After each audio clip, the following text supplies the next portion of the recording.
Okay, yeah. Okay, so good evening, hello, and happy Friday night. And it is May 7th. We are now almost to summer. I cannot wait. And I am so excited to bring this event to you this evening, courtesy of Love Sweet Arrow. We have From the Stage to the Page. So everybody do a little bit of jazz hands. Jazz hands. So we have a fantastic lineup of authors with me this evening, all of us who have a background in the performing arts, which I think is really cool.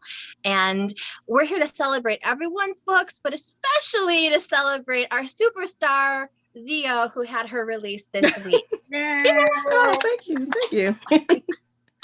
And it was Zeo who kind of was my inspiration for this event, because I know, and we'll get to that as we talk, but I know that there's a lot of your background that has definitely played a role in your book. So I think that's really exciting. So welcome to anyone who joins us, and you will be able to, if you have questions for any of the authors, you'll be able to just drop them in the comments, and I'll try and keep an eye out for them and ask them as we go, and I will make sure to ask again at the end. So if you think of something, you can ask our authors anything you want from there. So let's get started. The curtain is opening and we're opening the program. All right, so I used to always have the hardest time as an actress coming up with that little bio you had to put in your theater program. And you always wanted to make sure you got like the secret shout outs to your friends in your bio. So anyway, so here we are. We're going to start with Zeo Axelrod. Can you tell us a little bit about your latest release and your performing arts background? Sure. My latest release is called The Girl with Stars in Her Eyes, and it came out on Tuesday. It is the first of a 4-book series about an all-female rock band. We meet Tony, who is an aspiring session musician. She's an incredibly talented guitarist, and she has no interest in becoming famous. She just wants to make a living in music. But of course, fate has different ideas for her. But it's a second chance love story. It's a story of found family.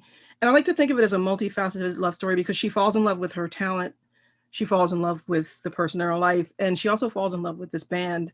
So it's like, there's lots of love, lots of, camaraderie, but it's really like a love letter to music from me. And I hope that, I hope it's the beginning of a nice run for this band and this story. But me, I grew up in the music industry. No, so you're asking about me. I grew up in the music industry.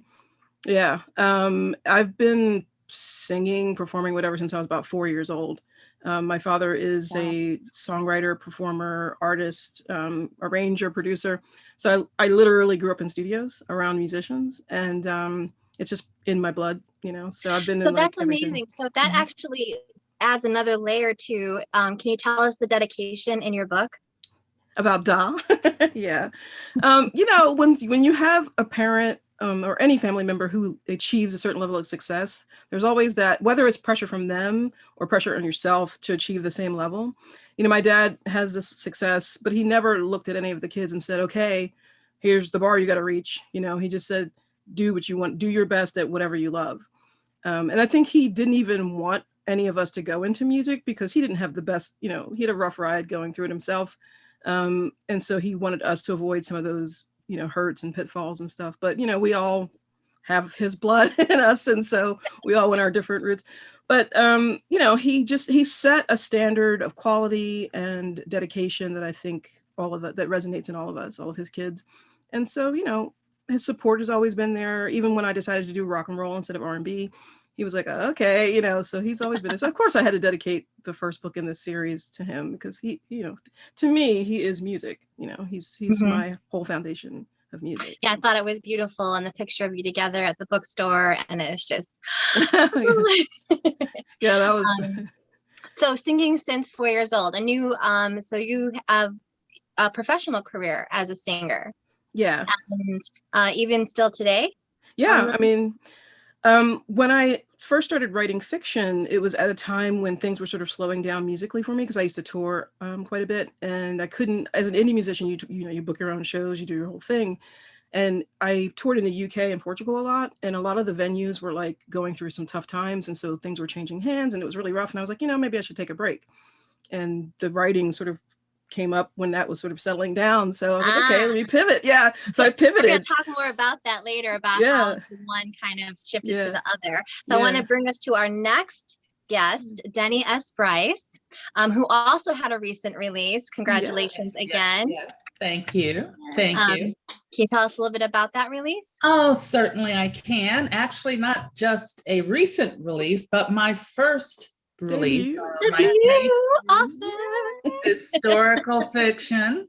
And that was a little dance move you saw there with the neck and stuff.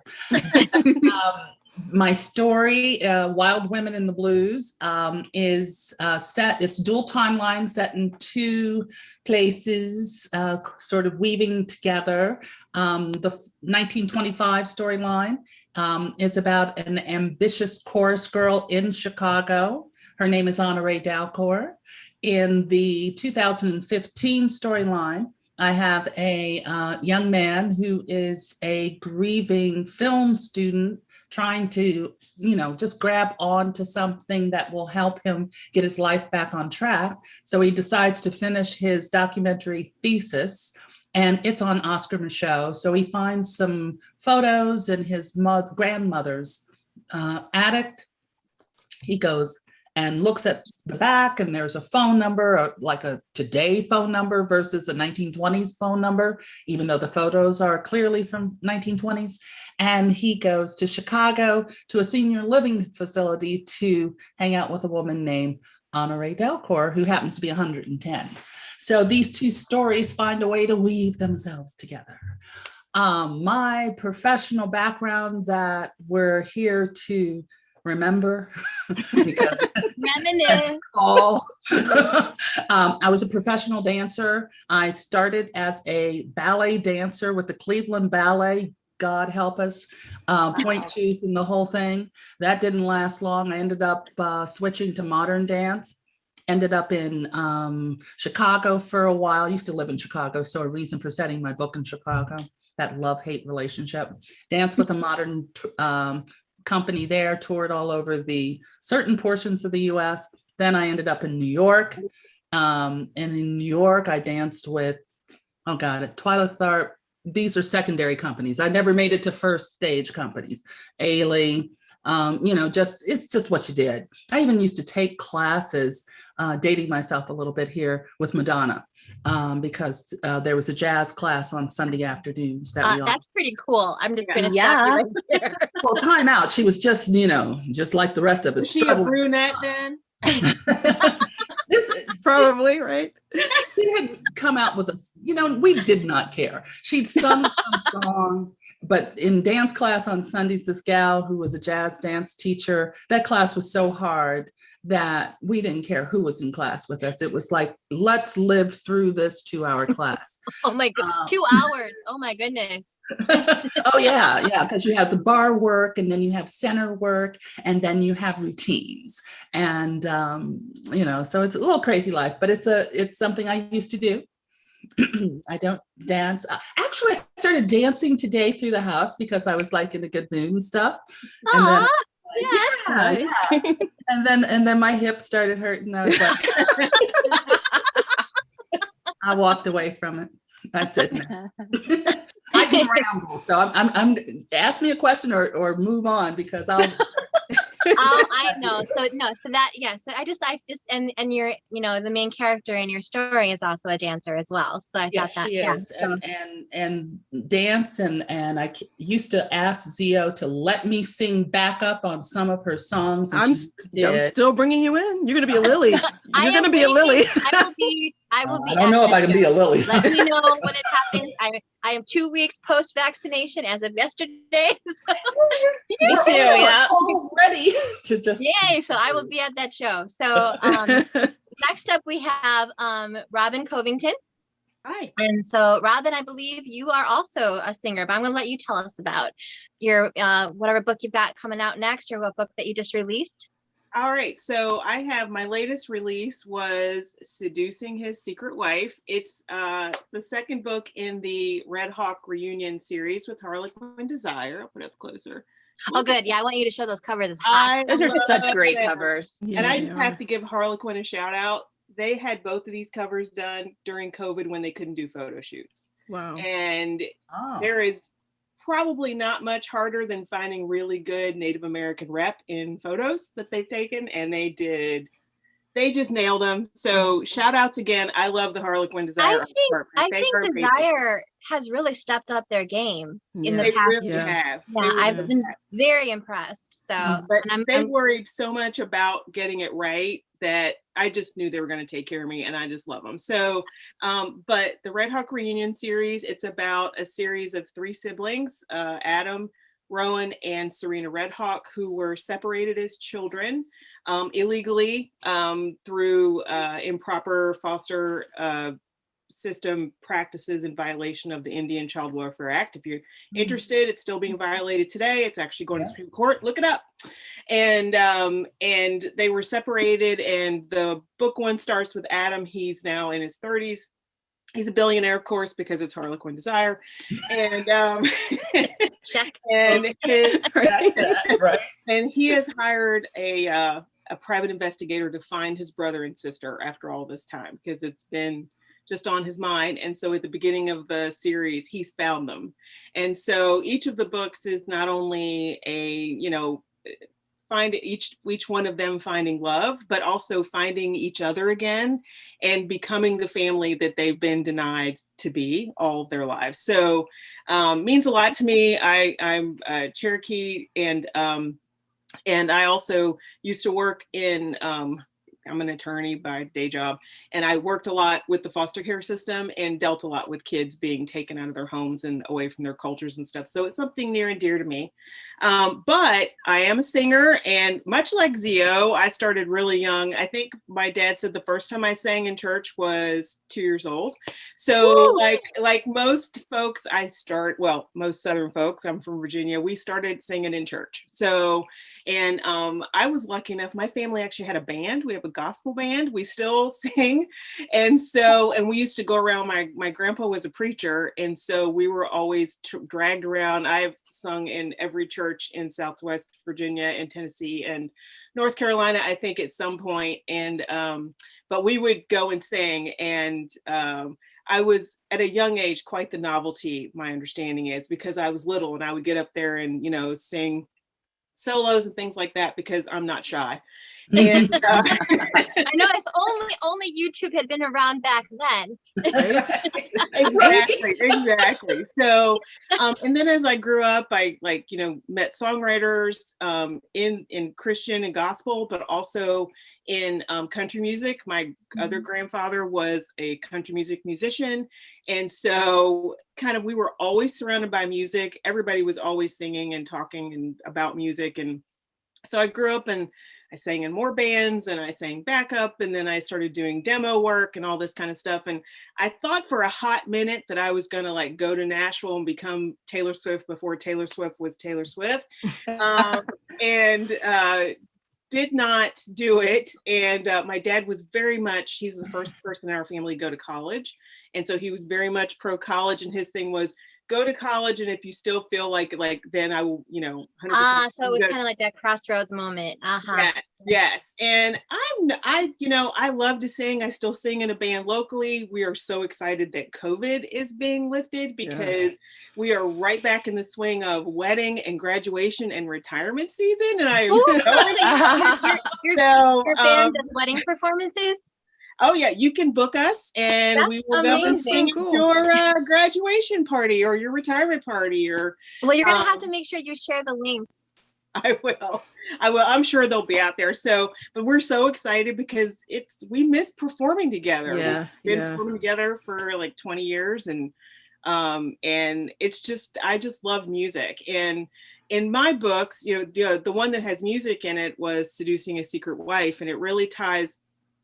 Serena had a real tie with her mom through music, and particularly Linda Ronstadt, who is I'm going to ask you more favorite about of that later, so I'm going to Yeah. stop you. Okay, probably there.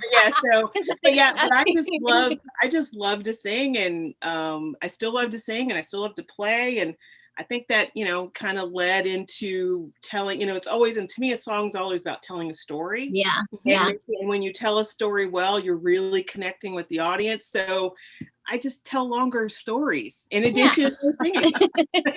Exactly. Definitely. So we're gonna come back around to all of that. But next, I want to introduce our audience to Jen Deluca. Yay, Jen. Well, y'all are gonna be Hello, disappointed Jen. now that it's my turn. All these like super talented people, but yes, my name is Jen Deluca. I write a series of romantic comedies for Berkeley that are set at a small town Renaissance festival. The first one is called Well Met, and the second one is called Well Played. They're both available now. The new one, Well Matched, comes out in October, and I'm really excited about that one. I'm excited about that one because it is the book with the man in the kilt. With the man in the kilt. Yeah. This seems to be, people seem to be very excited about that for some reason. I'm not sure why, but I don't yeah, know that seems to be. I wonder why. Not sure why. But those books were actually based, or like the inspiration for those books came from my time volunteering as a tavern wench at a local Renaissance festival. So I took some of my theater training from my past and kind of channeled it into serving beer to people and flirting with pirates and getting lots of tips that we then donated to the school system. So my motto was drink for the children. So because the whole thing was a school fundraiser. So that was that's where those books came from. But my background is actually I'm a theater tech, or I was a theater tech. I grew up doing community theater as a kid. I was a 14-year-old. The next oldest person at the community theater was 17, and then she went to college, and then it was me and a bunch of adults. And God bless them, they would let me read for everything, because when I was 15, I wanted to be an actress. And so they would let me read. I'd be 15 years old reading for like a 30-year-old married woman. And then they would call me and they'd be like, sorry, we didn't cast you. You know, like but they would take me seriously, but which they like just looking let you back. go ahead and audition. Yeah, That's amazing. They would read me like several times. They'd be like, okay, Jennifer, why don't you get up and read? Like, so obviously they were like, you know, fostering that, which I thought was really, which is kind of one of those things that like looking back, you're like, wow, they were really nice to that annoying kid. So I wouldn't get cast, and then they would say, do you want to work backstage? I think they were all probably that annoying kid at some point. Exactly. Too. I think, yeah. So they would say, you know, you're not in the show, but do you want to work backstage? And I would say, absolutely. And so I really got into working backstage mostly as a dresser. I loved working in costumes, and being a dresser was probably the most fun that I had. But I didn't think of taking it seriously. And then my senior year, I was backstage, and one of the actors said, you know, oh, you're going to college next year? Yeah, I am. And he said, oh, you majoring in theater? And I was just kind of like, that's a thing you can do. Like, it didn't even occur to me for some reason. So then I decided to major in theater. So I have a Bachelor of Arts from Virginia Tech in theater, with the concentrations were in stage management and costumes. So those were the two things that I did. I wore a lot of black. I missed a lot of social functions. And you saved a lot of actors' butts, I am sure. I saved a lot of actors' butts. Yeah, it was a lot of fun. And saved. Yes, and yes. But yeah, I wore a lot of black. I was in a co-ed fraternity in college, and my nickname was I have a show, because, you know, I missed so many parties and just social functions, because I had a rehearsal or I'd have a performance, and it was, and you know, people who majored in, you know, like economics or something, they were just like, how do you not have free time? And I'm like, no, sorry, this is not, you know, this is not a thing. And then after college, I worked backstage on 2 different ice shows at 2 different theme parks, which is a completely different experience. The ice skaters are a whole breed unto themselves. And talking about seeing butts, you know, ice skaters, fun fact, when men are wearing their costumes, the pants, the inseam goes up there, the zipper goes up the inseam to get in and out of the costume, because to get it over the ice skates. Yeah. So I had hands and crotches zipping down costumes. So, you know, that's a story I could tell. But I hope they had something to keep stuff from getting stuck in the zippers. It's all. I mean, you know, there were dance belts. So that's a whole other conversation. But did that for a few years. I worked as a wardrobe master for a regional theater in Wilmington, Delaware. and I worked for theater in Orlando, Florida. So but mostly as a costumer, that became kind of my niche. Mhm. The wardrobe person, the laundry person, the dresser backstage. It's a perfect tale over to Jacqueline, because Jacqueline is a very similar field. So Jacqueline Perkins, if you know her on Instagram, you have seen her amazing costumes, her dresses that she creates based on book covers. They are something else. So hello, Jacqueline, tell us a little about yourself. Hi, thanks. And if you guys see me pop off, it's just because I'm managing a new puppy. So she like freaks out. It's like, me now. I'm trying to like make sure she doesn't interrupt. I'm Jacqueline.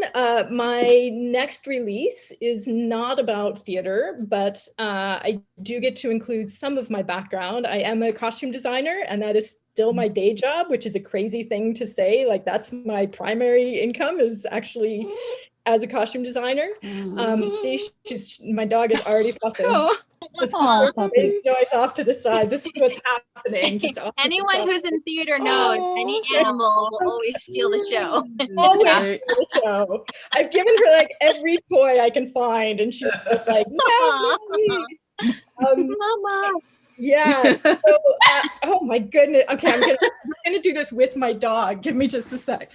That's okay. So I'll tell you really quick while Jacqueline's getting settled. When Jacqueline recently did a dress for my upcoming book, Too Good to Be Real, and when we were chatting, we discovered that we both were involved in theater at Loyola University, Chicago.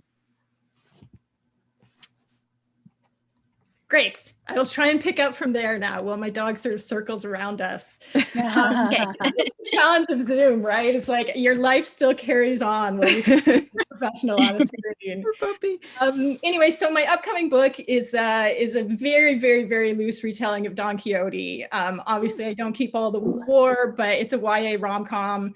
But I've got, my Don Quixote is a LARPer, so there's a LARPing event. So there's some crossover and my Aldonza is my crabby girl who works in a wedding shop. So I get to write about all the sewing and the gowns and some of my experience doing wedding dresses, which I've never done full time, but I've certainly made plenty of wedding dresses.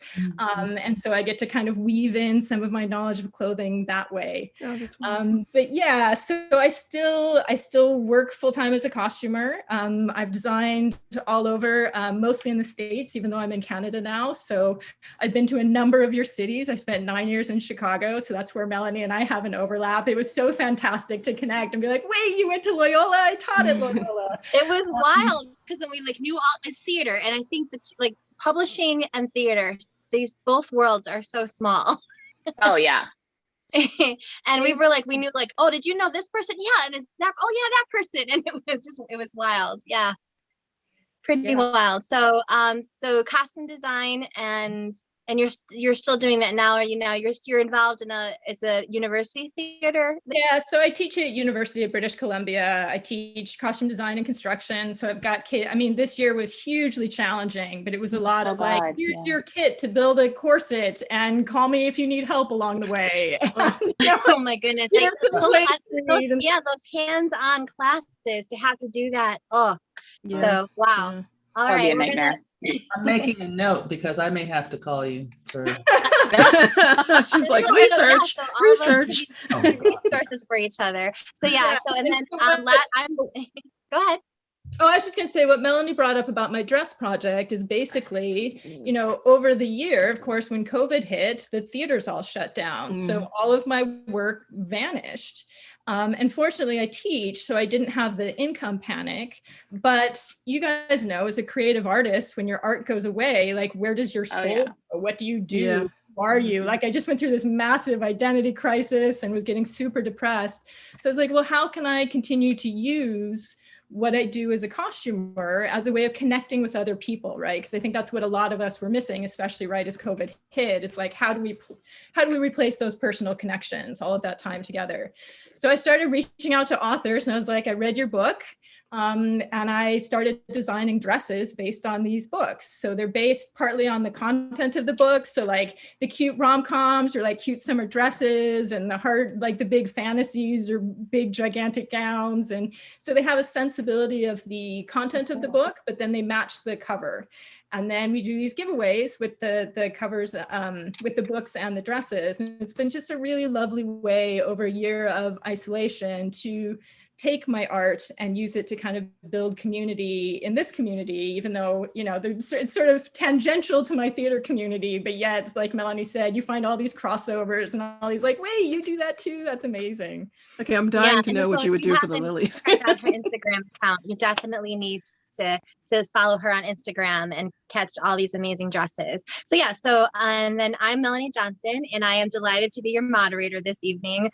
I've kind of like, it's so much fun to like go and find, because you hear like, when you talk to the various authors and you hear like, oh, so-and-so did this or did that. And it's just such a neat connection to know that so many of us have, you know, this background in the performing arts. I was a theater and English major. Did a lot of acting in college, did a lot of acting, and then I ended up teaching high school theater and English and directing for about 10 years. Then I opened up my own little children's theater company. Oh my goodness. Oh my God.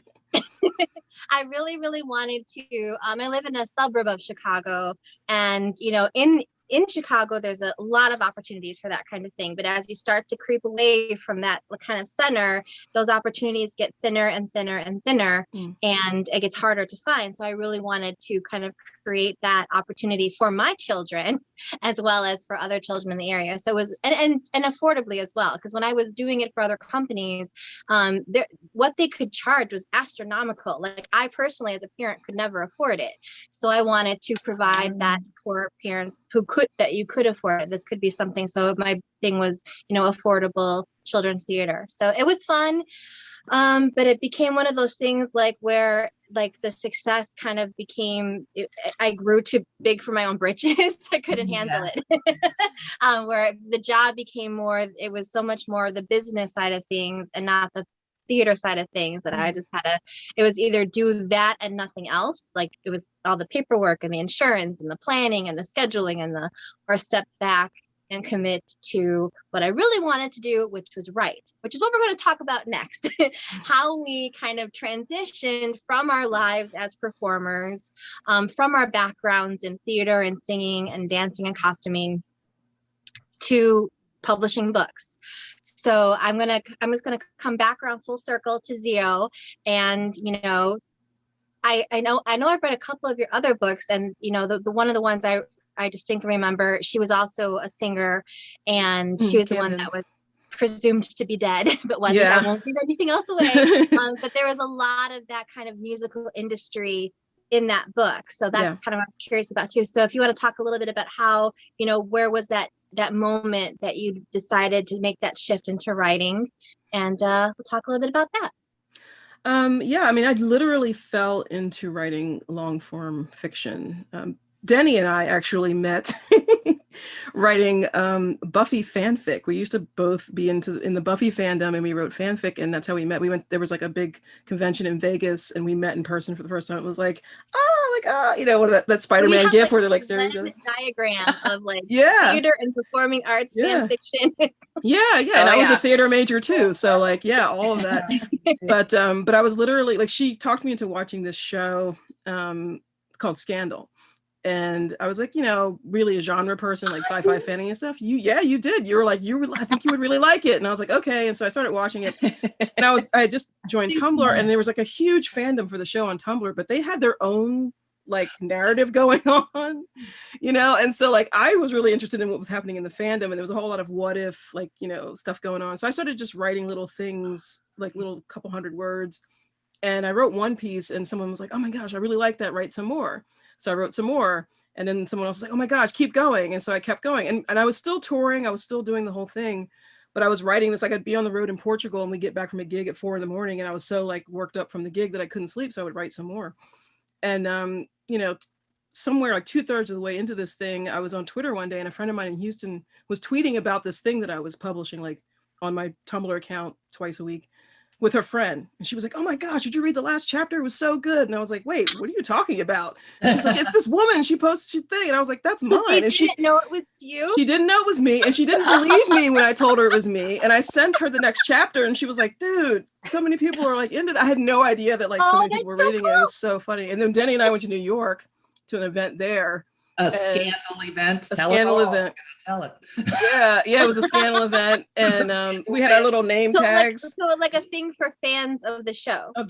Yeah. Okay. We had our little name tags, and like someone was like, "You wrote that thing." Yeah, and so Denny pulled out a camera. She started taking pictures, and I was like, "What is happening?" She's like, "Okay, you need to take this mass," because it was like 200,000 words. But by the time I got to the end of it, yes! You need to take this thing and come with me to like a writing conference, and we'll figure out what you can do with it. And I was like, "But I don't write books. I'm not an author." My goodness, I did not know that was that close of a connection. That's amazing. Yeah. So that was Denny taking you by the hand and pulling you in. She totally did. She's like my big sister. And then like I totally didn't even think to write music into the books until someone said, why don't you write music in your books? And that's where Camden came in with the pop star story. So and here we are. And here we are. And we're going to talk more about where we are, because you want to talk about here we are, girl, you are here. We'll talk more about your book, your recent release and the connections in a little bit, but we're gonna so Denny bringing up other authors, that's amazing. And I think that happens a lot where you see someone. I know I was pulled in by someone within the writing community who like kind of like kept pulling, Yeah, she pulled. Well, that happened. Actually, it happened to me. I was definitely passing along an experience I'd had. Alicia Raisley is an author. She did Regency and things like that. And she was a fanfic author as well. Anna Ross was her name. And she was just brilliant fanfic. And she said to me, after I'd been writing some stuff, I wrote this crazy thing. She said, you need to come to a conference with me. I said, what conference? And she was like, RWA. And so I went and hung out with her for that. So it's sort of like, once you start there, when you see because when I went to this party with Zeo in New York, I just have to say, these folks were crazy about her in this story. So I said, well, girl, she's a celebrity. And I was like, I just sort of shut down. I was just sort of standing there, and she's like, yeah, she did. Like, I did because I wasn't do this, and I turned into my manager mode. But with Wild Women in the Blues and the whole dancer thing, how did I transition where I was a theater and dance major, but then I went into marketing and public relations after I had too much pain dancing because it was hard and it hurt after 10, 12 years. And when I started in events, it was still showbiz.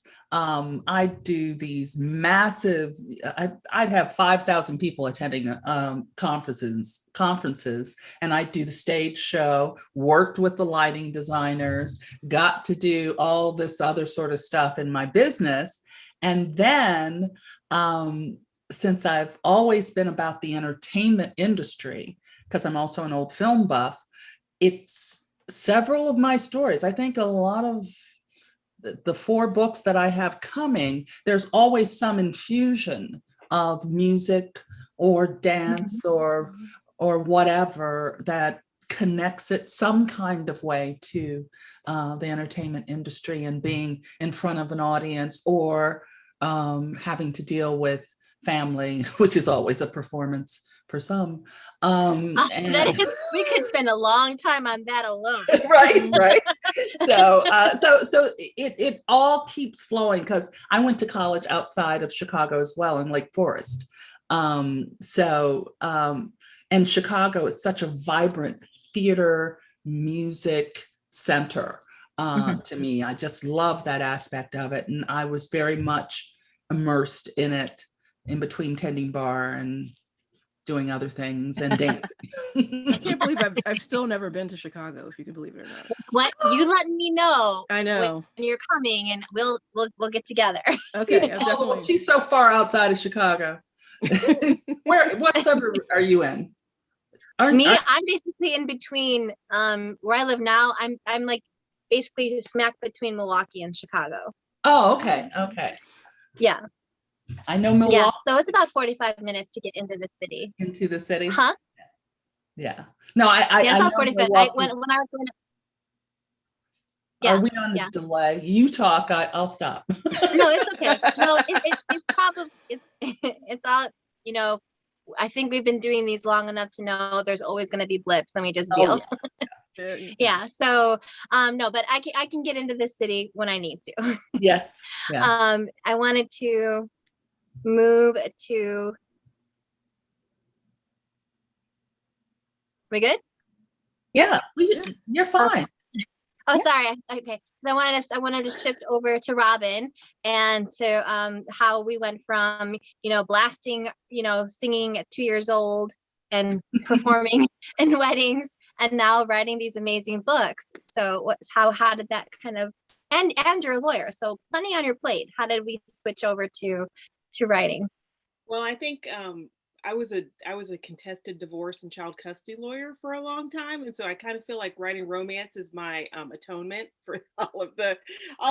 But and I think romance is kind of like therapy for all of us lawyers out there who needed the self-help after we left the profession. But I still do it for the day. But I support the U.S. military, so I love my guys and gals in uniform, so I feel much better about myself when I go to bed at night. But I have always written. I'm also a fan fiction author. I come from that background. I was not Buffy. I was Roswell. Oh, that's a good one though. Yeah, I love Roswell, and I wrote it. I was Mrs. Max Evans 231 because there were 230 others.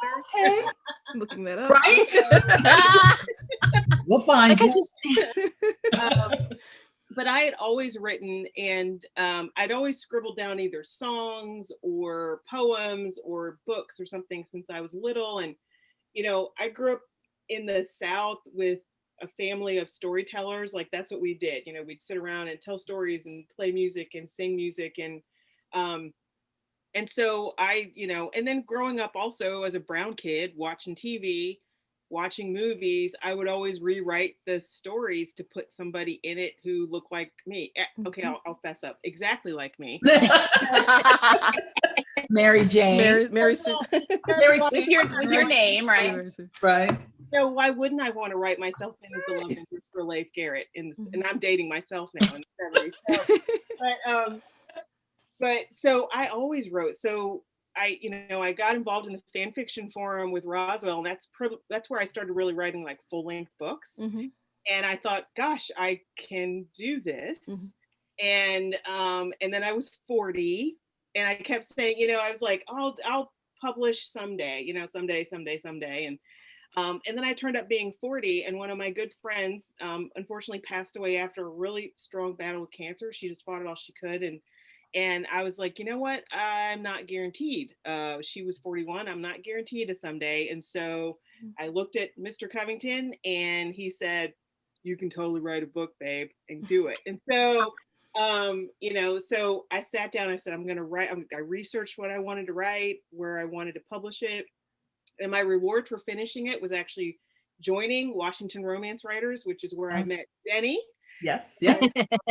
Joining RWA, that was my incentive to finish, was that I would not let myself join or go to a chapter meeting or anything until I finished it, because I was like, if I don't, I won't finish it. I've seen me not do stuff.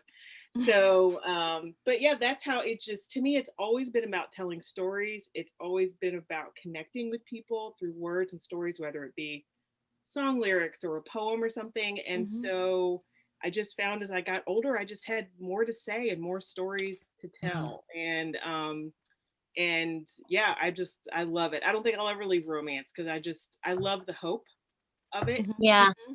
Very much so.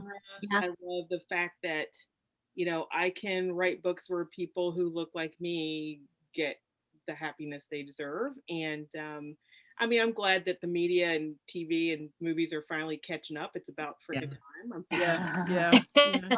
Most definitely. But yeah. Yeah. That's how I got started. All right. So Jen, are you going to tell me that you started with fan fiction as well? I am actually, you know what? But I have all y'all beat. So here's my story. You know, like Robin, like I think I've always grown up with stories. My mother was a very, very avid reader, and she taught me to read at just a ridiculously young age. I don't remember a time when I couldn't read. I remember going to pre-kindergarten, and we had a textbook called Getting Ready to Read, like where you learn your letters and probably like simple words and stuff. And I remember reading the teacher instructions in the back. Like I remember being able to read those and think, why am I sitting here doing this? This is, you know, I'm like 5 years old and this is ridiculous. What am I doing here? But one of the things that I remember doing as a kid was I would take pieces of notebook paper and I would fold them in half. My mother would staple them down the side, and then they would be a book, and then I would write stories in them. And that would be a way that she would get me to get out of her hair so she can make dinner or something. So I would write these stories mostly that were about girls who had dogs and took naps, because that was like all I really had going on at that point, you know. But I wrote fan fiction at the age of 6. And I think I may have thrown it out at this point, but in one of those little notebook paper books, I wrote a story about a little girl named Dorothy who lived in Kansas with her Uncle Henry and her Aunt Emma and her dog Toto. One day there was a cyclone, but this was a different one, and they made it to the cellar in time. The end. So I was writing AU fanfic before it was cool. I just want to put that out there. That was me. Okay. So you wrote some more if you know the terms now. Come on. Yeah, right. AU. So, yeah, I have to admit, I did not. So when you said AU, I was like, huh? Alternate universe. Yeah. Thank you. Alternate universe fan fiction. So yeah, where something different happens in that universe to create a different story. That makes sense. But, okay, I got it. But you know, so it was very short though, because not a lot happens. But yeah. So yeah. So but I just don't remember, and because I don't remember a time that I wasn't reading. I've always written, so I've always just been writing down a story, whether it's like in my middle school, high school days. This would be in like the 80s, so I'm dating myself too. But I would be playing like fantasy computer games, like role-playing games, and my friend and I would like write stories about our characters, you know, like this really, really, really bad fantasy ripoff stuff, like that was just absolutely terrible. But we would just cover pages and pages of notebook paper and like pass it to each other in school and stuff like that. Yeah. And then that kind of branched out to just trying to write stories when I was in college. And it was just always something, it's always been something I've wanted to do. It's just sort of always been part of my life, is writing stories down. But I never really took it all that seriously. And I did go back and write some fan fiction. Fan fiction is great because it's training wheels, because you've got the characters there, you've got the situation there, you've got, you know, setting, everything. And all you basically have to do is play around the plot, and you learn how to plot stories. So it's really funny, not funny, but it's great to me that so many authors start out writing fan fiction, because it makes a lot so of much sense. The way you explain it that way. Yeah, it really does. And there was kind of, you know, there was all those forums and communities that were being built. Yes. Yeah. And they were supportive. Really connected. Yeah. Really and they're very supportive. Everybody's supportive like, of each other. When you go on social media like Zeo did, and people that you know are talking about your book, your stories, not knowing it was you. Yeah, that was wild. Yeah. So you wrote some more fanfic, and I totally get like kind of just having that. And I think anyone involved in performing arts, you have that creative muse, and it's coming out. And but you're also, when you work with performing arts, you sort of have a lot of it given to you, where you have a script or you have, you know, a setting or something like that. So you're but you're bringing your own spin to it. So yeah, it is sort of a natural sort of thing. And then from there, I just it would go from like, say, writing fan fiction to, say, writing an original story based off of a prompt, like a photograph prompt or something. And it got to the point where one day I was like, I'm not writing fan fiction anymore. Like, if I'm making up a character based off a photograph, that's not fanfic anymore. That's actual fic, you know, like that's real writing. Right. That's the real thing. So I started playing around with like actually writing something for real. And I wrote one really bad novel in the early 2000s and queried it, and it went absolutely nowhere. And then I was that person who just did NaNoWriMo every year and said, someday I'm going to do something with this, and just never really did.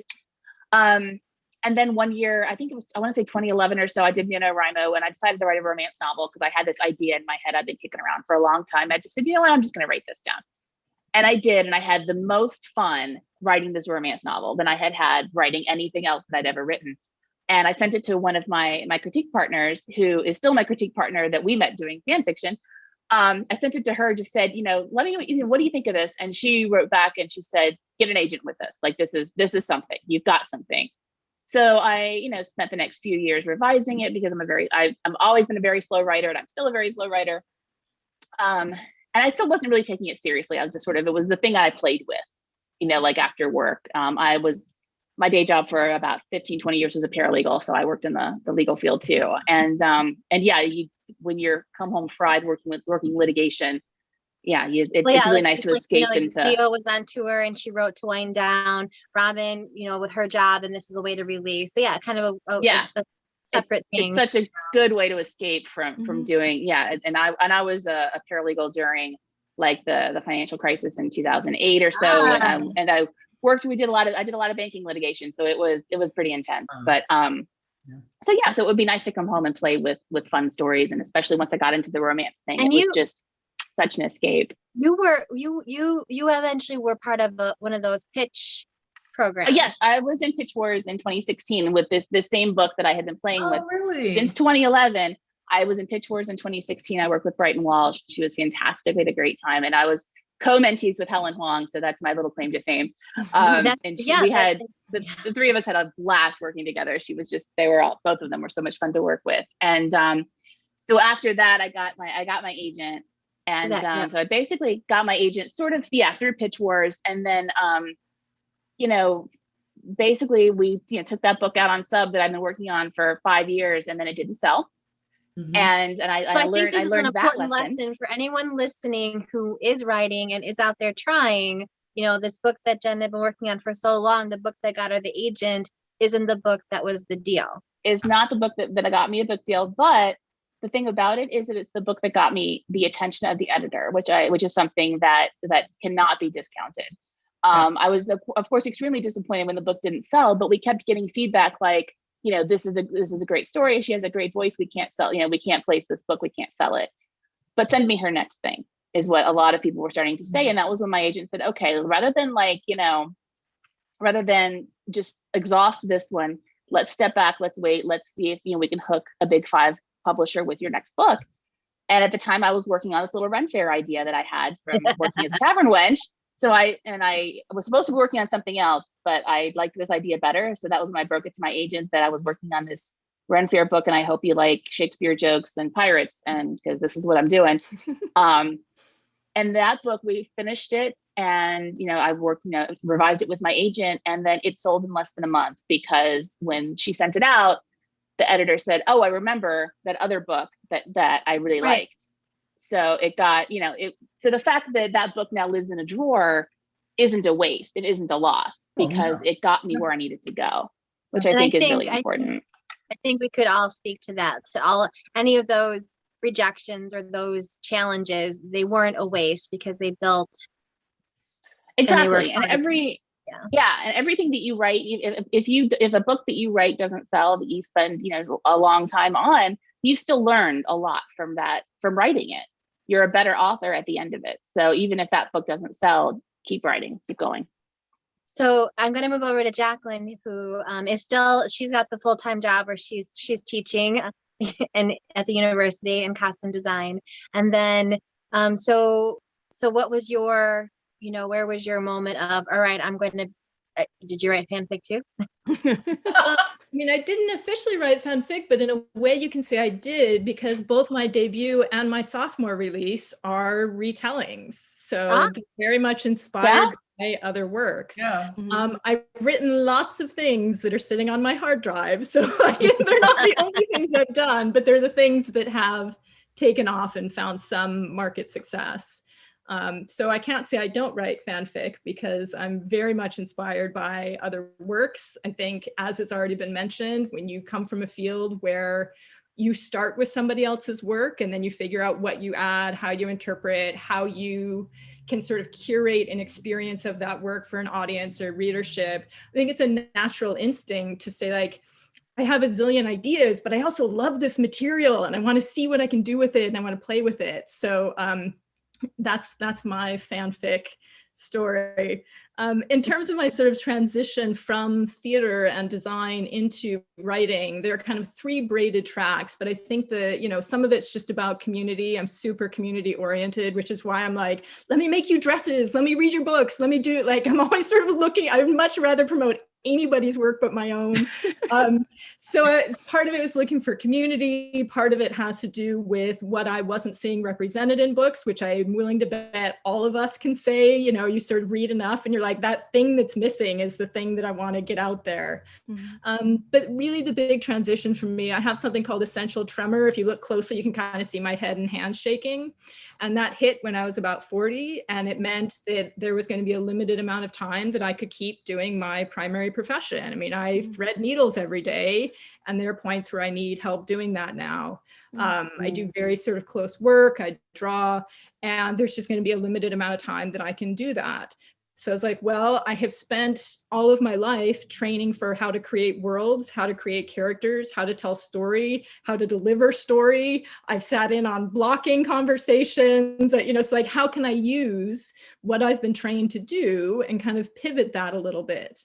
So that in combination with some of these other things that I won't go into great detail about sort of led me to, well, why don't I try writing? And then like what Jen was describing, the book that got me my agent was not, I shouldn't call it the book, the manuscript that got me my agent was not the first manuscript that sold. It was this very wild thing with like jellyfish on unicycles and you name it, right? Like, jellyfish on unicycles? It was all about these dreams that came real. And I mean, it was my imagination just bursting onto the page. So most of what I started writing was this just like wild designed worlds, crazy, fantastic stuff. And what of course ended up happening is editors were like, we have no idea what to do with this. So it's kind of a tester. I was like, well, why don't I write something that has a very straightforward commercial romance key to it? Everything I wrote always had a romance element because I just love writing about human connection. And romance is a way that you focus that. It's the same if you write a really close friendship story, right? Like, what are you looking for in connecting with somebody else? So romance is kind of one way to really focus that in. But what if I sort of, strip away all the craziness and all the sort of wildness and write something that just kind of goes for it? And that became my debut. So that's what I have now. Who knows where I will go with things? I'm determined to get a book out there about a costume designer because not all costume designers wanted to be actors and just didn't have the confidence. Like, some of us actually never wanted to be performers. Is that the narrative? Is that what people think? Oh, it's everywhere. It's in Sisterhood of the Traveling Pants. It's on Glee. And I'm YA, so these are references. Oh, so like, I just never, I don't think of it that way because like the costume designers that I've known personally, like I that's just not, I would never have made that connection. That would be. So yeah, you tell that story, Jacqueline. Yeah, so one day I'm gonna get that out there of the girl who's like, screw performing, like even right, like, this for me takes a level of like, oh my God, I'm performing.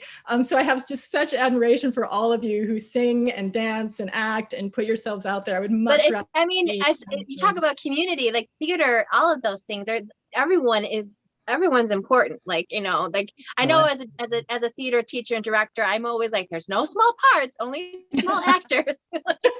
But like everyone has like, we need all of that. Like you go on stage without your like you can see the difference. Like if you're in rehearsal, an actor rehearsing throughout the 6-8 weeks or whatever rehearsal, and how you put that costume on and they take it up to a level they would never hit before that costume. Oh yeah. So you are an integral part of the process. And I think really, anybody who works in the performing arts understands all the pieces, right? Like we understand what it means to have a good lighting designer. We understand what it means to have a good stage manager. Like we get all of that. But I think for people who are just sort of writing the characters, there's like, oh, here's a sort of cute way I can tell a confidence story, or here's a, here's a sort of fallback. Oh, right. So they're doing it. Yeah, I see what you're saying. So what I want to kind of go into a little bit about that is, so two things, like any skills we feel that, we've kind of carried over from our theater and performance art backgrounds into our writing, and any lessons that we've learned either while on stage or while backstage that have kind of played a role in our author life. I'll give you a quick example so you know what I mean. So as an actress, always have to think fast on your feet. Wild things are happening. So there've been times where set pieces were falling down mid-show, and while I'm acting, there's the set guy like hammering something back in place. I've had that happen a couple of times. You never know what's going to happen. So recently I was scheduled to go on a podcast, and the morning of my interview, my computer decided that Windows was going to update right now. 10 minutes before I was supposed to be on for this podcast. And that was the computer that my microphone is attached to. So I'm emailing the podcast woman, and I'm like, okay, so my computer's updating. Let me see if I can figure something else out. And then my Chromebook didn't want to talk to my microphone, so that wasn't working. And then something else went wrong. It was like it was just like this whole kind of like series of disasters. And then our internet went out. So finally she's like, do you just want to reschedule? Like, we can reschedule. And I'm like, oh no, I'm fine. I'm good. Let's go. Let's do it. And when I talked to some of my other author friends, they were like, oh no, like I would just have to do, like, I would be too frazzled. I would have to do it some other day. And I'm like, I didn't even think anything of it. And I think it's that theater background of just like, the show must go on. Let's do this. Like whatever. So if you have any like stories like that, where your kind of background in performing arts has played a role in your life as an author. Zeo, do you have anything like that you want to share? I mean, I'm an indie author. Sourcebooks, this book is with Sourcebooks, but that's the first publisher that I'd ever worked with. So when I came into this, I heard all the horror stories about people working with publishers and like contracts and all that stuff. And I was like, oh, I don't want to, it was like coming from the music business, you hear a lot about labels and all the like shady contracts and all that. I was like, I don't want to get into that over here. So let me just do this on my own for a minute just so I'll figure this out. So, I'm used to like designing covers and, doing the formatting and all that stuff, like as a musician. So I was like, yeah, I'll just pivot, do that as over here. So that definitely brought that skill set over. Mm-hmm. And I think the other thing was being able to deliver what you think your audience wants is something that we as performers, we kind of read the room, which obviously is harder to do with a book, but you can see what people respond to from other books, from the conversations that readers are having online. It's like, okay, so they like this kind of thing. They like Cinnamon Roll Heroes. They like whatever it is. And you're like, yeah, I like that too. I can deliver that, so sort of like reading the room in that way. So definitely brought that over. But I think the thing that really touched me once, recently, someone said that my prose had a lyrical quality to it. And as a songwriter, that's like, my heart, like angels were singing. And I was like, oh, it was a really sweet thing to say. So I think that's probably the main thing that I brought over, was just the way that my prose presents itself in that way. Yeah. Yeah. I mean, I think right. That's perfect. Like that's, the lyrical quality. Denny, how about you? Do you have any either skills that you feel have transitioned over, or moments where you're like... Yeah, quite a few, frankly, but I'll just talk about the ones that relate to the book. The main thing that I have gotten a lot of feedback on my story has to do with the reader experiencing the music and the movement of the characters, whether they're dancing or not. And I definitely, because I was a theater and dance major, I act out my books. And it's just what I do. It's, I don't know why, but I do. But when it came to experiencing the sounds and the motion of everything that was going on, I listened to music as I write. And some people don't do that, but I definitely do. And I also immerse myself in the songs and the styles of the time period. And paid a lot of attention to the lyrics because that's another thing folks say, my dialogue and stuff like that feels authentic. Well, I feel that lyrics written in any time period for popular music in particular of the time period is a way to get next to characters, because it gives you an insider perspective of the culture and how people are connecting to each other. For me, I'm not a songwriter at all, but for me, lyrics have a way of sort of giving you a shortcut into what people are thinking about and what they're internalizing. And the jazz age definitely did that. And within that is also poetry. And so you look at someone like Langston Hughes, who wrote poetry that was in jazz rhythms. And so, and just all of those things went together for me. And as a dancer, I was very much involved in music, everything from the classical Stravinsky to, hip hop, whatever it was, whatever music of the dance that we were performing. I'm a fan of music across the board. So all of these things pulled together to help me create not just a dancer, but an atmosphere, a space, and a time period. And hoping that, because I have 3 more books with Kensington and 1 book coming out with William Morrow. So it's a lot of time periods, and I'm going to find someone who, and in every time period, even the 19th century one I'm doing, there's a musical composer that I can tie into. Yes. Yeah, and that's great. That's like your connection. And Robin, you were saying the same thing earlier about music being a story in itself, and and telling stories. So I just wanted, so do you feel like, what would you say are some of the skills that you've kind of pulled over, or if you have any stories of moments where you're like, yeah, this my experience as a singer or as this has definitely helped me as an author? Well, I think that for me, I'm always, and we've touched on, what people say about our writing. And when I recently reached out to my reader group and I said, if you had to sum up, because my publisher was like, hey, could you get them to, figure out, ask people the feedback kind of thing or whatever. And I said, if you had to bring up a phrase of, what my books kind of evoke for you, and everyone's talked about, a lot of people talked about the emotional depth of the characters. And I love people. I am a people person. I like to get to know, some people call it nosy. I call it interested. I like to know people. I want to see what makes them tick. And, emotion has been a way for me to connect with people my whole life. And, when you're up there singing a song, if you're phoning it in, you're not going to stop people from chit-chatting in the bar, or, they're going to pause on their way to get their next drink, and they're going to stop and they're going to listen. If you deliver the song with emotion, you've got to tap into that.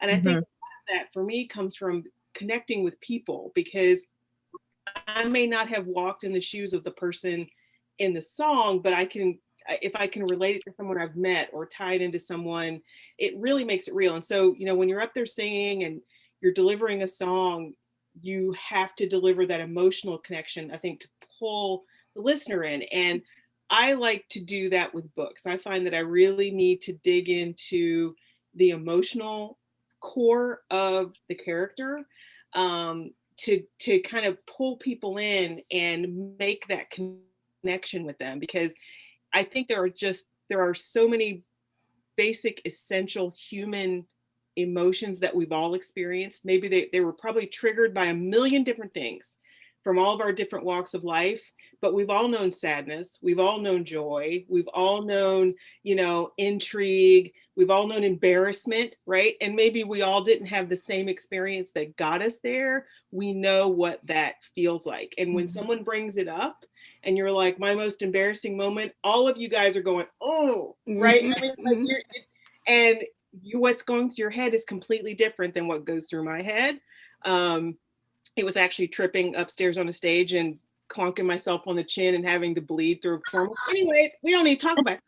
But so No, mine but I was think stepping on the that's glass such coming a- off stage. uh, Someone left an empty glass sitting on the steps, and I stepped right on it and shattered the entire thing. I was like, I'm good, I can do it. And I'm up there, the show must go on, right, Melanie? I'm up there, la la la la. And Yeah, blood is coming. I'm really glad I had on platform bandmate's shoes, because that would have been I know this is really not sad. true. yeah, and my bandmate's like, we'll take 5. We're gonna get her a Maybe Let's get her a Band-Aid or something. that is such an excellent point, Robin, about you can't phone it in, not when you're on stage and not when you're on the page. Like you cannot, like Mhm. readers will know if you're just like playing like Barbie, so to speak, with your Yeah. characters and moving them around. If you're Yeah. not connecting and tapping in, that's such an excellent point about like really getting in deep and connecting to those emotions. So that is such that's good stuff. It's really good stuff. What about you, Jen? Yeah, I think it's honestly kind of similar to kind of riff a little bit off of what Denny and what Robin both said. Is that, you know, like I said, I am a stage tech, or I was a stage tech, but, you know, in college I did take movement classes and I took acting classes. So I certainly, you know, have a little bit of an understanding of that. And I feel like I bring that when I write. My books are written in first person. And so when I write, I get into character. I really do try to think through their eyes rather than it. So it's not the same voice on the page every time. It's not a narrator voice. It's a first person voice. Yeah. Which leads to weird situations. So then I find myself, if I'm writing a tense scene, if I'm writing a breakup scene, I'll be in a really bad mood. Mhm. I will be in a bad mood for days. And then I'm thinking, I got to write this scene quickly because I'm sick of being in a bad mood. Mhm. And it was something that I didn't connect for a little while. I was like, why am I so cranky? Okay, well, I got to write this breakup scene now, you know, and it was a lot of that. And I also sort of get into character especially when I'm writing dialogue. And I feel like, to me, it's really important I act out my dialogue when I'm writing it and when Me I'm too. revising it. Anybody else do I'm reading- accents? Okay. The Oh yeah, accents? I'm reading the parts, I'm doing voices. It's Yeah. a mess. And sock puppets. thank God no one's actually in the Wait, room who's with me except for the cats. Sock Yeah. Was that you, Robin? Yeah, sock Yeah. puppets. Jen. Yeah, exactly. Thank God it's just the cats in here with me. They're usually, you know, my husband's usually at work, so it's just the cats watching me, and they don't really care.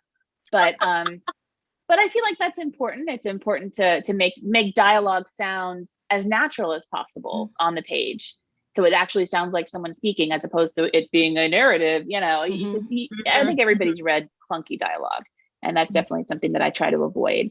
But I think trying to really get into the heads of the characters that you write. I think if you've taken any acting classes or you've done anything that involves bringing emotion to the surface, you sort of tap into that to bring that emotion to what you're writing. So, Yeah. and I never actually stepped on a glass or hit my head, but when I was a dresser, I had to do a quick change in the dark on stage. So the actress was literally wearing one costume over another. And during a scene break, while they were doing like a set change, I come out on stage and basically strip her one costume off and take it off stage with me. And it's a very quickly timed thing. And so we got her over sweater off. And then I went to take off the skirt that she was wearing and the zipper stuck. And I'm wrestling with this zipper. And I'm like, okay, we're going to have to leave it. I'm going to have to go. And she grabs my arm and says, don't leave me in the dark. I'm listening in the dark, you know, in front of the audience. Don't leave me. Don't leave me. And I'm like, I have got to leave you. I have to leave you. The lights cannot come up and have this strange person in black stand on stage going hi. So I managed to I yanked on the zipper, got the zipper off, and like literally as the lights came up, you see my foot disappear off stage. So it was like lights up, Jen gone. Furniture. I was sprinting, and like I think I actually dove, like jumped. Because I could feel like you know how you can sort of feel the stage lights coming up. Yeah. That was what was happening, and of course I knew the timing of it. And my stage manager friend was like, "Man, I was sweating. I was really sweating for you." But yeah, you could actually, as the lights came up, you could just barely see my foot disappearing off stage. That was fun. That's why I like those plays like Noises Off that like takes it and flips it so you see what's going on. Yeah. Backstage break the whole fourth wall. time. They're so much fun because it's like that whole other world that the audience has no clue. Like Right. Yeah. In a show. I did that show in college. That was a fun show. Jacqueline, what about you? You talked a little bit structure, about your yeah. skills that you carried Mhm. over. But like, so any experiences or things you feel like are connected to your writing? Sure. Yeah. Structurally, my first drafts are almost entirely dialogue because I'm so used to looking at scripts.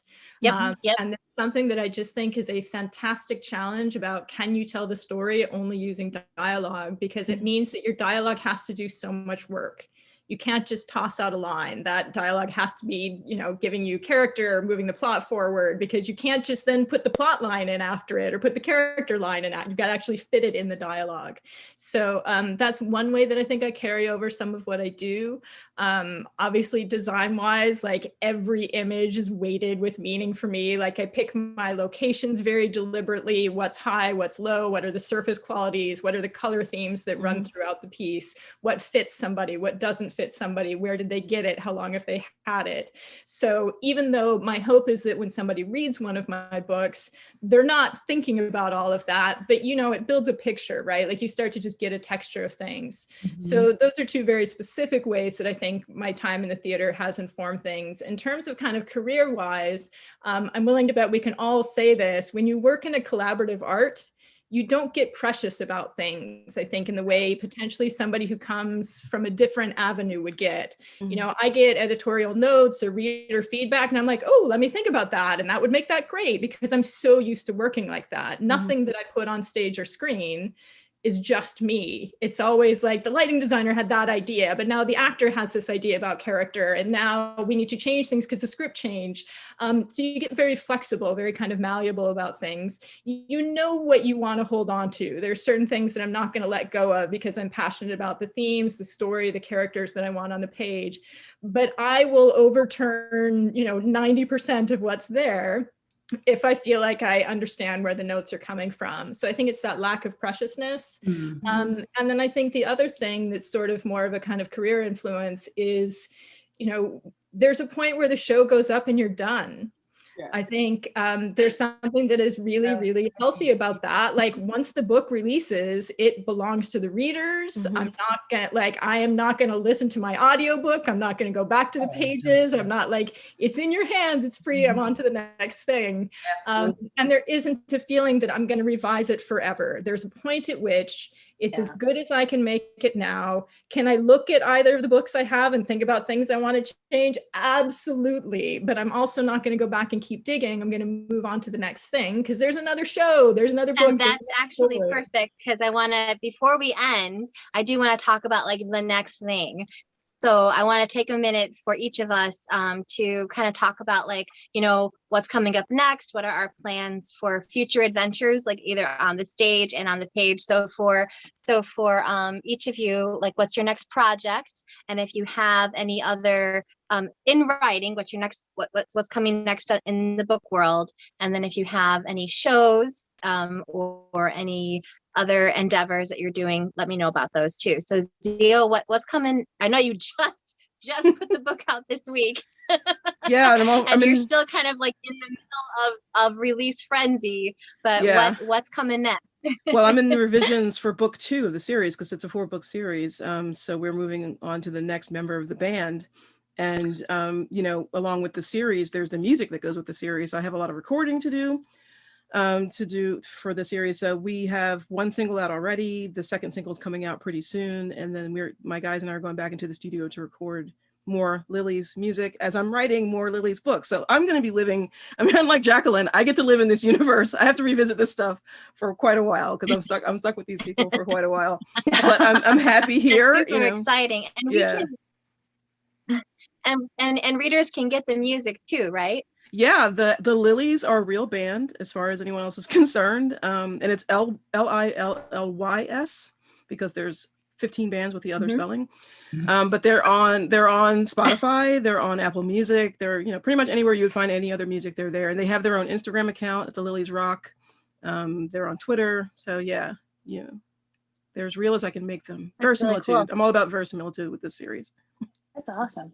And I know that's such a great word. Yeah, it is. That's a great SAT word. You need to come talk to my daughter. Pull them out when you have them. Right. And as far as I know, you've got a lot of events coming up right now, but like what's an event you want to plug tonight? Tell us what's coming up next. You want us to geez. come find you? You want me to pull up my calendar? No, I know I have a few events next week. Well, But we be sure to add some links in the chat so people can go and find what you're doing next. yeah, I mean, the best one is to go to my website, and my appearances has the schedule there, but I know I have something with Blue Willow Bookstore next week and some other stuff. So yeah, like I don't even know, because I'm still getting over my COVID vaccine, so my brain is But yeah. you're on tour. Yeah, it is a bit like, I can't wait for we can all be safe and go out and actually visit these places, because the indie bookstores have been absolutely phenomenal throughout this whole pre-order campaign. Yeah, and I haven't been to so many of them, so I can't wait to actually come to Chicago and to the store, and go to even the stores in Philly. I haven't been to one of them, so I'm looking forward to that.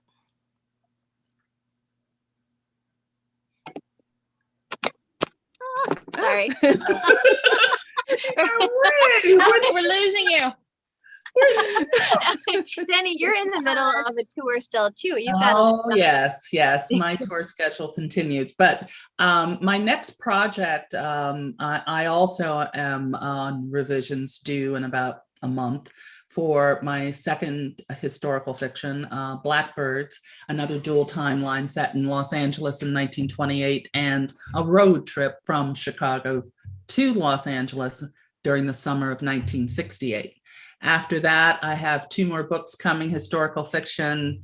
Well, actually, my next project that is due this year is my 19th century book about Sarah Forbes Bonetta, who is the African princess who was gifted to Queen Victoria. It will be my first biographical historical fiction. And that one is, so it costume, I have 19th century this. The fabulous thing is that I'm a fan of the Victorian era. This book just spoke to me on a number of different levels. And so I'm very excited about that project. I have a lot of tours. The thing that's coming up that is in my head that is great is the Historical Novel Society has a conference coming up, virtual conference. And so I'm doing, I have about 3 panels, events that I'm doing. Just a little busy. Little crazy. And then I'm actually doing 2 in-person events next month in June. One in North Carolina, and then I'm doing another one in Atlanta. It's so exciting because it's slowly we're gonna get I mean, this is so much fun to be able to do this with all of you all across the country right now, but it will be great, like Zeo was saying, to be in person and to be together. That next writers conference that we all go to is going to be it's gonna be like after prom. It's gonna be like after prom. I was absolutely thinking about it. No matter what it is, I'm gonna be there, even if I'm only hanging out at the bar. Right. Yeah. I mean, seriously. Just be like, it'll be like, come find me and hug me. Robin, how about you? What's coming up next? I am working on getting the 3rd and last Red Hawk Reunion book out. I was hoping to have it out earlier, but I don't know, 2020 hit me hard at the end. So I was doing great till about December. And so then you were doing better than me. So working on getting Rowan's book out. And then, of course, you guys can all empathize. I've got proposals underway already, so I'll be out on submission. So I'll just be basically avoiding my email and my agent. So it never ends. It never ends. And I tell you, it never gets easier, or I never get to act cool about it. I never do. So I'm never going to be cool about it. But I do have an indie book series coming out July, August, September. I'm going to do a quick release. It's Bad Idea, Bad Habit, and Bad Bet. And it's set in a small southern town, which may or may not be the town I grew up in. I don't know. And but it's 3 biracial Native American descent brothers who may or may not be like people in my family. And and they are all 3 commitment phobes because their parents have been remarried to each other 5 times. Oh my goodness. Oh, wow. So they've gotten to the point now they dread it when their parents are getting back together. It's like, no. because they're going to go through the drama again. So it's 3 books set in there. And then I'm really excited because I'm going to start writing soon. I'm doing a 3-book Mail series because I'm a huge movie fanatic, right? And I'm going to do Mail retellings of 3 of my favorite movies. Father of the Bride, The Philadelphia Story, and Working Girl. Okay, I need all of those right now. Goodness. I want them right now. I kind of got on a let me watch all my favorite movies over again Those and are 3 over good and ones. over again during. So talk about high concept, like right there, you got it. Yeah, That's gonna yeah. be fun. I got hooked on the movies again. So, but no appearances for me for the next few months because I'm going to be trying not to weep openly as my firstborn goes to college. Oh, me too. I know. My oldest is going off to college in August as well. And what a year for our seniors. We got to wrap it up here. I don't want to take, but yeah, what a year. What a year for if you have a senior in high school. It's been, oh my goodness. Crying, just ignore me. Just ignore me. You can come find me. We can cry together. Jen, what about you? I know you've got Well Matched comes out in October. Well Matched comes out in October 19th, and I'm still hanging out in my Ren Fair world. I'm starting on book 4 now, which is all very sketchy, so it's not really anything I can talk about in too much depth, but it is happening. So to everybody who says that my book is a trilogy, it's not a trilogy, or my series is a trilogy. I keep seeing that all over the place. Oh, the final book in her trilogy comes out in October, and I'm like, no. So I'm being very Douglas Adams about it, and I'm writing a 4th book in my trilogy. After that, I am not sure what I'm doing yet. I'm probably going to take a long nap once the 4th book is written. I made the mistake of telling my agent that I used to work as an ice show dresser, so she wants something about that. Yes, I think everyone who listened to you describe the backstage shenanigans of and I'm just imagining like Cutting Edge meets like one of I can already picture like yeah, it was definitely an interesting time in my life. So it's something that could be fun to play with. So I'm kind of have that percolating in the back of my mind, see if I can find a plot for that. I was just gonna say let it cook back there and that that's the plan. That's basically all I've got going on. And then Jacqueline, anything from you? Well, my Don Quixote inspired YA comes out in December, so it feels so far off, but I know as the months go by, it's going to feel suddenly like it's here. Yeah. And then I'm in the sub/pitch world of waiting to hear back from people. So I have nothing else that I can announce at this point. So the rest of my time is like, we're trying to plan a theater season for next year with no idea if we can be live or not. I know it's kind of like that edge of like, I know Broadway announced they plan to go, full speed ahead. So we will see. Yeah. And in the meantime, I'm just gonna use what creative time I have to support other authors and keep doing these dresses because they bring me joy. I think they bring other people joy, and who can't use a little bit of that? I think they're fun. There's something that kind of just ties the community together a little bit. So I'll keep doing that. And then once theaters are up and going, I'll shift back into that world a little bit more. And hopefully eventually have another book announcement. Yeah. So I was checking the chat. We don't have any questions. So if you have any questions for our authors, it's now or never, because we're going to be wrapping this up and taking our bows here in a minute. We do have our next Boozy Book Broads with Love Sweet Arrow is coming up the 3rd Friday of the month. And our guest is Priscilla Oliveras. So it's going to be lots of fun. And she has a Hemingway daiquiri is going to be the cocktail of the evening. So I'm very curious about that. So we were talking about LARPing, and my book Too Good to Be Real will be out this summer in July, and there is some live action role playing, so to speak. It's basically you get to go live in a rom-com for a week. It's like Austin Land and Fantasy Island come together. I call it Austin Land for rom-com lovers. So if you've ever wished you could go and live in a rom-com, you will get to do that at my fake resort. That's awesome.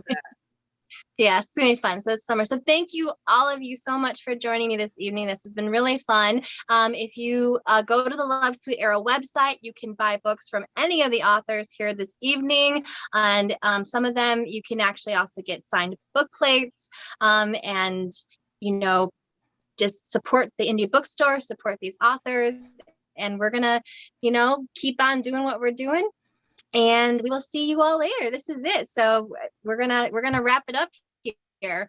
I don't have anybody to close the curtain for me or to turn down the lights. So I'm just gonna have to say good night for everybody. So yeah, thank you so much for everyone. I'm reading the comments right now, and thank you so much for everyone who has joined us this evening. It's been great, and there'll be more Love Sweet Arrow events. And like Denny said and Zeo said, go to their websites and check, because they both have lots of events coming up in the next few weeks. All right, so that's it. So we're all going to take a bow.